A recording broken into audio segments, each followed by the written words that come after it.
jelas Bang, ketika seorang kepala kampung bagi saya itu adalah tempat sampah.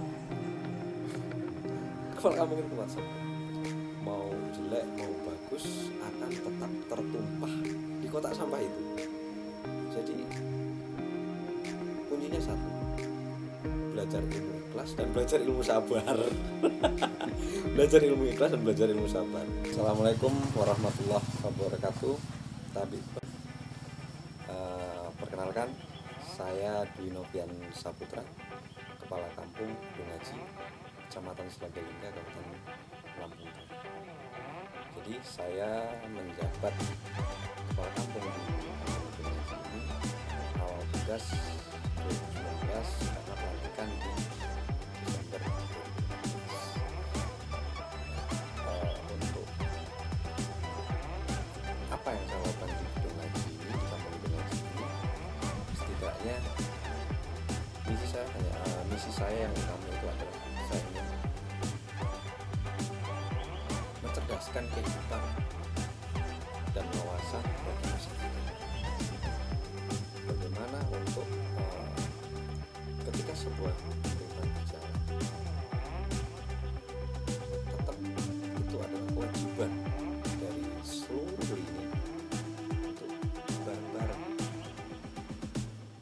melaksanakan misi.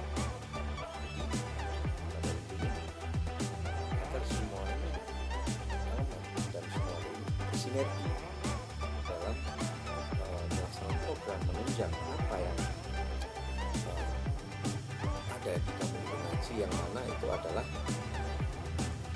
runtutan dari program-program nasional dengan tujuan terciptanya kehidupan bermasyarakat yang sejahtera, seperti itu. Nah begini Bang, kalau untuk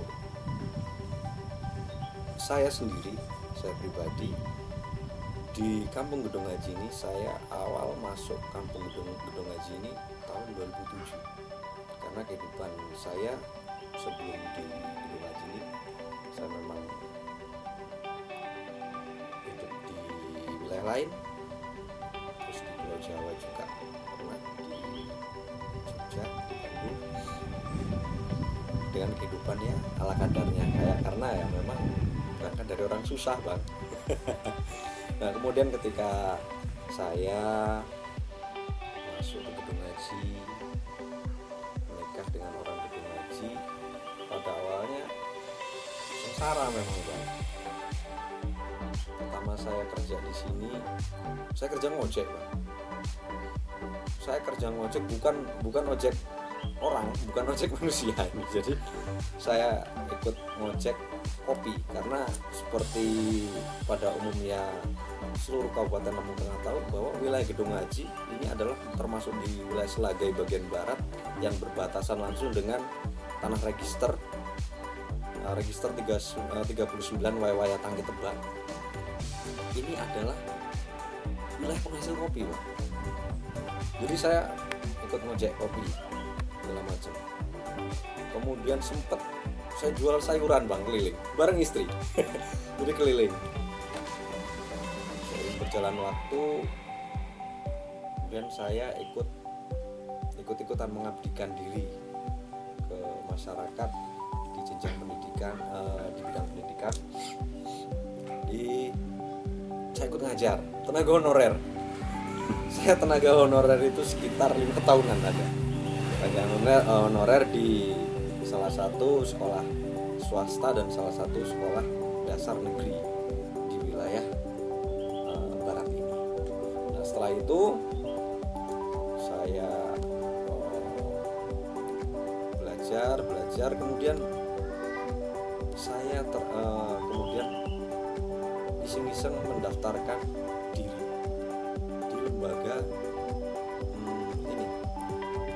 lembaga KPU, Komisi Pemilihan Umum, tetapi bukan untuk skala kabupaten. Pertama skala desa saya ikuti, alhamdulillah saya lulus dan saya bekerja. Kemudian setelah dari situ saya mendaftarkan diri lagi di setingkat lebih atas, yaitu di PPK Kecamatan Slagilingga. Alhamdulillah diterima oleh KPU Kabupaten Lampung Tengah. Alhamdulillah saya dipercaya oleh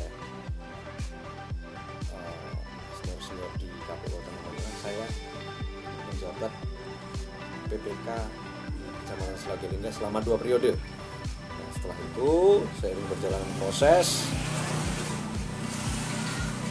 saya mendaftar sebagai calon dari Kepala Kampung, dan mungkin ini sebuah amanat dari Allah Subhanahu wa Ta'ala. Walaupun awalnya saya berpikiran apa saya mampu seperti itu, tapi ya saya niatkan belajar, karena yang saya dengar ketika tidak mau belajar ya kapan bisa, kan gitu Bang ya. Jadi perlahan-lahan, dan alhamdulillah berjalan sampai tahun ini dengan perlahan saya merubah mindset bahwa saya pola pikir yang mana gedung haji ini daerah paling ujung Bang, daerah paling ujung di Lampung Tengah, yaitu belakang rumah saya aja ini Bang, belakang gubuk saya ini 500 meter ke belakang itu sudah perbatasan dengan Kabupaten Lampung Utara. Kemudian 1 kilo ke arah barat ini udah tanah register. Jadi memang daerah yang betul-betul pojoknya Lampung Tengah Bang. Seperti itu. Jadi alhamdulillah sekarang sudah mulai nampak lah kita guyub rukun bareng-bareng untuk bagaimana gedung haji ke depan lebih baik. Kalau masalah itu mungkin tidak bisa dipungkiri Bang, yang namanya hidup bermasyarakat, entah itu terlepas itu menjadi pimpinan atau unsur-unsur lain, kita sama-sama bermasyarakat kadang juga tetap terkadang terjadi trouble lah ya, terjadi trouble. Jadi yang penting satu Bang, musyawarah, yang penting musyawarah. Dan kalau bagi saya satu lagi, hindari suuzon. Hindari suuzon, karena ketika kita sudah suuzon, ya pikiran kita juga jadi jelek. Ya, ketika sudah jelek ya abang tahu sendiri. Kita hindari lah Bang. Kalau seperti itu tetap kita mengutamakan dan mengedepankan rambut. Ketika kita semua misal terjadi sebuah problem atau masalah, ketika sudah kita rembuk bareng, kita sharing, kita ngopi bareng, kalau bahasa keren sekarang, insya Allah saya yakin tidak ada sebuah permasalahan yang tidak ada pemecahannya. Kalau itu ya namanya pandemi ini Bang, pandemi ini bukan hanya terjadi di gedung haji, bukan hanya terjadi di Slagilingga, bukan hanya terjadi di Lampung Tengah, bahkan ini mendunia.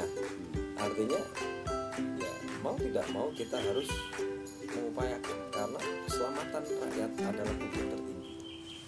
Apapun bentuknya kita utamakan untuk keselamatan rakyat. Masalah program-program lain, ketika itu mungkin janji-janji politik yang mungkin saya tidak sadari dalam ucapan saya, ya terutama penjelasan Bang, terutama penjelasan segala sesuatunya ketika sudah dijelaskan, insya Allah mereka ya itulah menyadari yang penting alasannya masuk akal dan mendasar, kan gitu. Kalau kita jelaskan dengan realita yang tidak mendasar dan tidak masuk akal, saya yakin siapapun ya nggak bakal tinggal diam, kan gitu kira-kira. Seperti itu Bang. Yang jelas Bang, ketika seorang kepala kampung bagi saya itu adalah tempat sampah. Kepala kampung itu tempat sampah, mau jelek mau bagus akan tetap tertumpah di kotak sampah itu. Jadi kuncinya satu, belajar ilmu ikhlas dan belajar ilmu sabar. Belajar ilmu ikhlas dan belajar ilmu sabar. Yang penting kita sikapi dengan hati yang bersih, kepala yang dingin, kita bicarakan bareng-bareng seperti yang tadi saya sampaikan, trouble atau sebuah kendala, yang penting kita ngobrol bareng dengan stakeholder yang ada segala macam. Insya Allah pasti ada jalan pemecahannya, ada solusinya lah kan, kira-kira gitu. Kalau untuk target, yang jelas target itu kan sama saja harapan. Harapannya untuk saat ini karena masih dalam masa pandemi, semuanya bisa terjaga lah tentang bagaimana kesehatannya segala macam. Kemudian bagaimana masyarakat kita selamat dulu lah dari pandemi. Kemudian untuk bidang lain terkait dengan infrastruktur pemberdayaan, insya Allah tetap kita jalankan dengan semampu kita sesuai dengan yang sudah direncanakan dalam musrenbang dan sebagainya. Kalau hal itu mungkin satu-satunya cara yang sudah kami lakukan, bukan hanya saya ya, bukan hanya saya, tetapi kita semua. Karena kalau hanya saya tetap nggak bisa, jadi kita semua. Mungkin kita laksanakan dengan swadaya dan gotong royong. Kalau untuk progres kita ke depan, kita untuk penataan kampung, penataan dalam bentuk infrastruktur dan lain-lain. Salah satunya untuk infrastruktur, kita akan berupaya bagaimana akses jalan di wilayah Kampung Gedung Aji itu bagus, baik, dan bisa dirasakan oleh masyarakat secara umum. Karena jujur Bang, wilayah kita ini katakanlah 80% petani Bang. Nah, salah satu contohnya insya Allah kita akan buka, dan ini sudah deal, jalan tembus dari Kampung Gedung Aji ke Kampung Margajaya, yaitu di TT RT 9 Dusun 3, insya Allah akan kita laksanakan. Dan semoga ketika jalan ini buka, insya Allah ini membawa manfaat dan keberkahan bagi semuanya, masyarakat Gedung Aji khususnya dan masyarakat umum yang lain secara luas ketika melintasi jalan tersebut. Karena jujur Bang, ini keyakinan saya ini akan mendongkrak dari untuk ekonomi, pertanian dan lain-lain seperti itu. Kalau untuk ke depan, jadi memang kendala kita di sini Bang, ketika dalam bidang kesehatan Bang. Dalam bidang kesehatan, karena memang dari seluruh kampung yang ada di wilayah Selagai bagian barat ini satu Bang, belum ada yang punya ambulan Bang. Belum ada. Jadi untuk ketika kita mau membantu warga masyarakat yang sakit, kita memang agak kesulitan. Mungkin untuk progres 2022 kita akan mengupayakan bagaimana kita mempunyai sebuah unit ambulan yang bisa digunakan masyarakat Kampung Gedung Aji khususnya dan masyarakat umum, masyarakat kampung lain secara seperti itu. Kalau saya gini Bang, kalau saya itu, kalau kata orang Jawa, nurut garising Gusti. Nurut garising Gusti. Jadi saya pasrahkan jiwa raga saya, nasib saya, terus terhadap rencana Tuhan. Biarkan Tuhan yang menggariskan saya. Yang penting saya berupaya, tetapi Tuhan yang akan menentukan, karena Allah itu sudah punya, ya saya yakin Allah punya rencana yang insya Allah baik untuk saya, baik untuk keluarga saya, baik untuk masyarakat secara umum. Suka dukanya tetap ada Bang. Sukanya ya mungkin ibarat kata kita dari sisi strata sosial memang itu akan secara otomatis naik. Tetapi di sisi lain ya namanya seperti sama saja sungai itu kadang ya banjir, kadang ya kering seperti itu ya. Ya seperti itu, tapi tetap satu kuncinya kita syukuri aja lah. Seperti yang saya katakan tadi, nurut garis Gusti. Ya, seperti itu aja saya bang. Saya sangat simpel. Alhamdulillah kalau istri dia orangnya super simpel. Yang penting baik untuk diri kita, baik untuk keluarga kita, dan baik untuk umum. Kuncinya seperti itu. Insya Allah istri mendukung. Kalau awalnya mungkin karena katakanlah kehidupan saya dulu kehidupan gembel bang. Jadi awalnya ya memang ketika lewat disapa oleh masyarakat atau saya menyapa masyarakat dipanggil Pak, itu memang awalnya agak gimana gitu bang. Terkadang waduh kok saya dipanggil Pak, tetapi ketika saya oh iya gitu. Memang ya itulah bang. Tapi ya yang penting kita jalani aja lah, kita syukuri, kita upayakan, dan kita lakukan yang terbaik untuk kita, untuk keluarga kita, untuk masyarakat. Seperti itu. Kalau itu